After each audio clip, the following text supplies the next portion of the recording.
श्री जयंतीभाईना श्रद्धेय देव श्री शिवजी देवादिदेव महादेव એમની આરાધના કરીને આજના કાર્યક્રમને આપણે આગળ વધારીએ.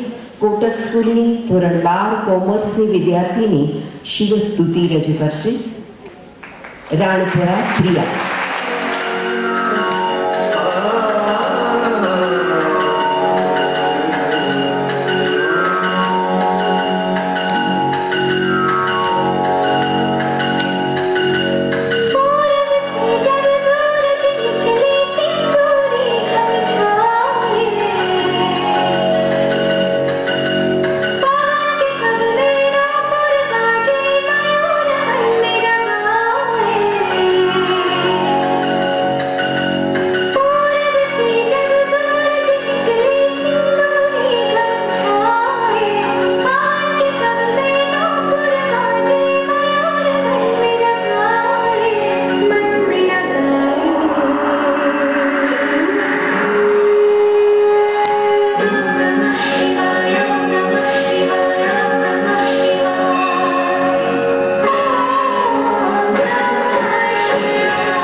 विराजमान मूर्धनि खगत खगत खगत ज्वलन ललाट पट्ट पाद के किशोर चंद्रशेखरे रति प्रतिक्षणम मम.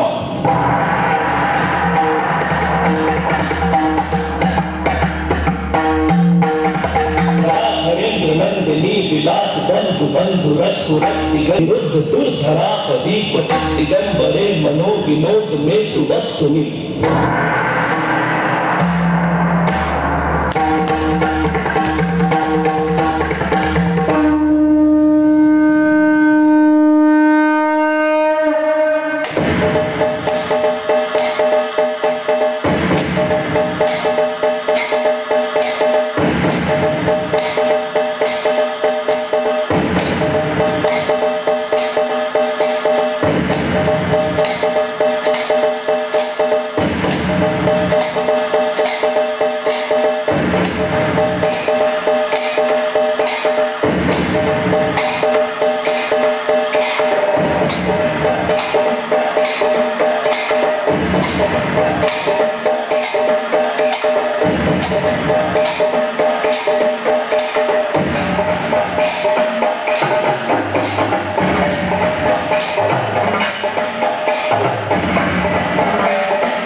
प्रवाह पंचकार कंद तांडवंत नोतु नह जटा समक्रमक्रमण्य लिंप निर्जरी विलोल बीच वल्लरी विराजमान मूर्धने खगत खगत खगत ज्वलल लाट पट्ट पावके किशोर चंद्रशेखरे रति प्रतिक्षणम हरेंद्र नंदिनी विलास बंधु बंधु रस दिगंत संत पी प्रमोद मान मानस कटाक्ष धोरणी निरुद्ध दुर्धरा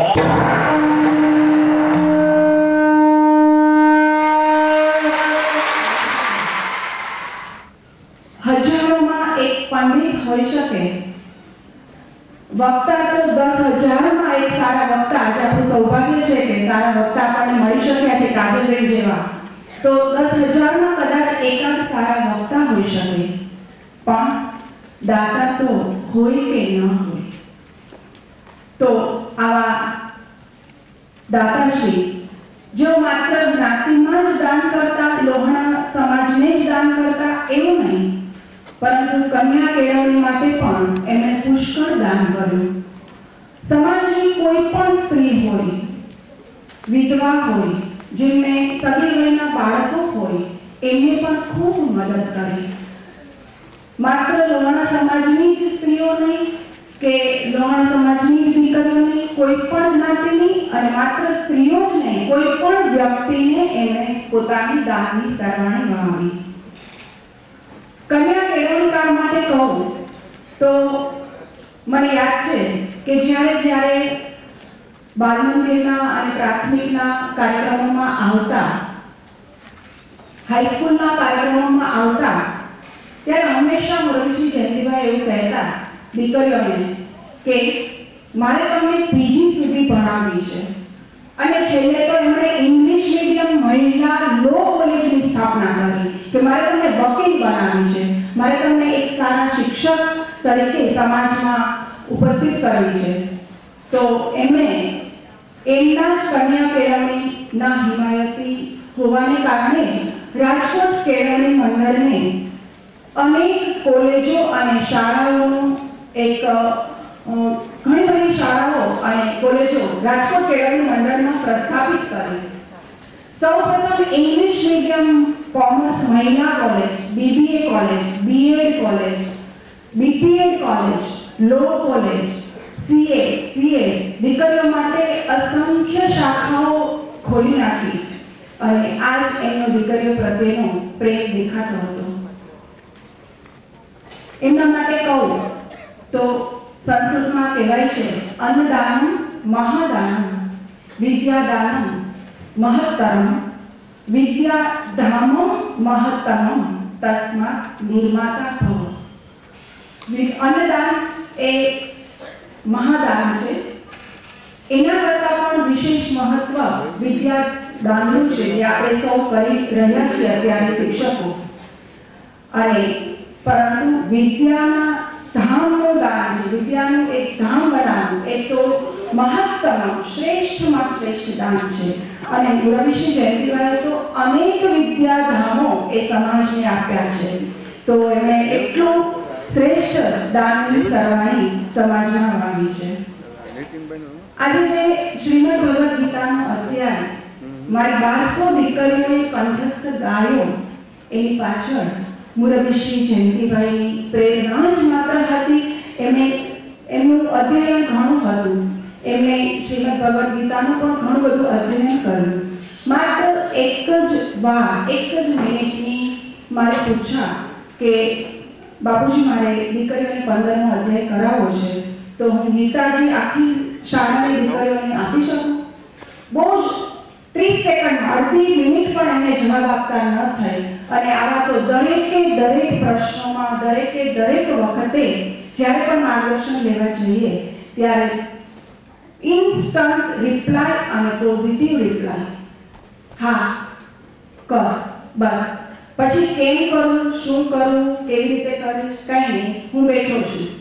આ જે પીઠ થાબડવાવાળા હતા એ આજે નથી. અને આજે જો કોટક સ્કૂલ સમાજમાં પ્રતિષ્ઠિત થઈ છે અને એમણે એમની જે પરંપરા અને ગરિમા જાળવી રાખી છે, તો એ શ્રી જયંતિભાઈના માર્ગદર્શન નીચે અમે સૌ આચાર્યો તૈયાર થયા છીએ અને એમની સાથે અમારી સાથે મુરબ્બી નવીનભાઈ ઠક્કર પણ હર હંમેશ અમારા દરેક કાર્યક્રમોમાં માર્ગદર્શન આપતા રહ્યા છે. બાલમંદિરના કાર્યક્રમમાં જ્યારે આવે ત્યારે મને ખબર છે કે બહુ જ નાના બાળકો સ્ટેજ પર પરફોર્મ કરતા હોય, એમને ખૂબ જ મોડું થતું હોય, એમને બીજા કાર્યક્રમમાં જવાનું હોય, તો પણ એમાં થોડા ફેરફારો કરીને પણ છેક સુધી બેસતા અને એ જે નાના બાળકો સ્ટેજ ઉપર કંઈ પરફોર્મ કરતા હોય, શાસ્ત્રીય નૃત્ય ત્રીજા ચોથા પાંચમા ધોરણની દીકરીઓ કરતી હોય, એ શાસ્ત્રીય નૃત્યમાં ઈશ્વરની આરાધના હોય. છેલ્લો એક પ્રોગ્રામ મને યાદ છે વંદનાબેન, કે લિટરલી આમ તાળીઓ પાડીને એ આનંદને લૂંટતા કે આ દીકરીઓ આટલું સરસ મારા ઘટમાં બિરાજતા શ્રીનાથજી અને હરે રામ હરે કૃષ્ણ જે કરતાલ લઈને મીરાબાઈના સ્વરૂપમાં જે દીકરીઓ નૃત્ય કરતી હતી, ઈશ્વરની આરાધના કરતી હતી, આખું માહોલ કૃષ્ણમય થઈ ગયું હતું. ત્યારે આટલી મહાન વ્યક્તિ પણ એમાં સામેલ હતી અને કાયદેસર આપણે એમના ચહેરા પર વાંચી શકીએ કે ભાઈ આજે ખૂબ આનંદમાં છે. અને આ નાના બાળકો જે વિકાસ થઈ રહ્યો છે કોટક સ્કૂલમાં, અને અમારા કામથી ભાઈને ગૌરવ છે, હર્ષ છે, આનંદ છે, એમના ચહેરા પર અમે સૌ વાંચી શકતા હતા. સાયકલ માટે કહું તો કોટક સ્કૂલમાં જ માત્ર નહીં, સમગ્ર રાજકોટમાં નહીં, સૌરાષ્ટ્રની ઘણી બધી દીકરીઓની શાળાઓમાં એમણે સાયકલો આપી છે. સૌપ્રથમ વખત સાયકલ માટે 1.5 લાખ રૂપિયાનું યોગદાન આપ્યું. ત્યાર પછી હમણાં જ એટલે કે એમના અવસાન પહેલા 1 મહિના પહેલા જ 122 સાયકલ કોટક સ્કૂલની દીકરીઓને એમણે આપવામાં યોગદાન આપ્યું છે. કેટલીય વિધવા બહેનોને સિલાઈના સંચા આપ્યા છે. કેટલાય મહાદેવજીના મંદિરોમાં એમણે ઇલેક્ટ્રિક આરતી મુકાવી છે, મંદિરોના જીર્ણોદ્ધાર કરાવ્યા છે, સત્સંગ હોલ બનાવી આપ્યા છે. તો સામાજિક, શૈક્ષણિક, ધાર્મિક, સાંસ્કૃતિક ક્ષેત્રે એમનું બહુ જ મોટું યોગદાન હતું. અને રાજકોટના વિકાસમાં પણ તેઓ જ્યારે કોર્પોરેશનમાં હતા ત્યારથી લઈ અને છેક સુધી એમણે બહુ જ અમૂલ્ય યોગદાન આપ્યું છે. સમાજને સહાય કરવા હંમેશા તત્પર રહ્યા હતા, દીર્ઘદ્રષ્ટા હતા, સેવા જેમનું જીવન હતું અને છાતી જેવી લોખંડ જેવી હતી, હિંમતવાન હતા અને પોતાના જે શક્તિશાળી મનનો ઉપયોગ છે એ હંમેશા સમાજની સેવા માટે કરતા. અને જે કાર્ય લોકો એમ કહે કે આ કાર્ય કરી શકાય એવું નથી, આ થઈ શકે એવું નથી, અશક્ય છે, એ કાર્યને એ શક્ય બનાવી પાર પાડી અને જીવનનો મોટામાં મોટો આનંદ લઈ પોતાના જબ્બાના ખિસ્સામાં ભરી દેતા. એમના ખિસ્સામાં ક્યારેય પૈસા નહોતા, માત્ર કોઈને આપવાનો આનંદથી જ એમના જબ્બાના બંને ખિસ્સાઓ ભરપૂર ભરેલા હોય, છલકાતા હોય. દરરોજ સવારે ઉઠે ત્યારે એમને એક પ્રશ્ન હોય કે આજે મારે 1 લાખ રૂપિયાનું દાન કરવું છે તો હું ક્યાં કરીશ? પૈસા કમાવા કરતા યોગ્ય જગ્યાએ યોગ્ય પાત્રમાં દાન અપાય એ ખૂબ અઘરું છે અને એ કામ ખૂબ સુપેરે મુરબ્બી જયંતિભાઈ પાર પાડતા. ઘણી બધી યાદગીરી છે, ઘણા બધા સંસ્મરણો છે. જ્યારે સંસ્મરણોને યાદ કરવા જવાય ત્યારે થોડું ઇમોશનલ થવાય છે, ક્યારેક અંદરથી ધ્રુજારી થાય છે કે આખી ઇમારત કડકડ ભૂસતો નહીં થાય ને. પણ મુરબ્બી શ્રી નવીનભાઈ, ડૉક્ટર બીનાબેન અને અમારા સર્વે કોટક પરિવારના મુંબઈના ટ્રસ્ટીશ્રીઓનું ખૂબ સારું માર્ગદર્શન મળતું રહ્યું છે.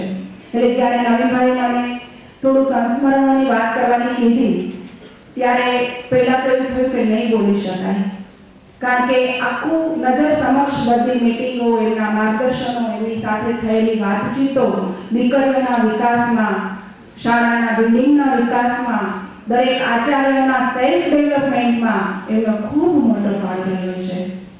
ફરી એક વખત હું આજના મુખ્ય વક્તા શ્રી કાજલબેન ઓઝા વૈદ્યનું હૃદયપૂર્વક આપણા સૌ વતી રાજકોટ કેળવણી મંડળ વતી અભિવાદન કરું છું અને આપ સૌનું પણ સ્વાગત કરું અને વિનંતી છું.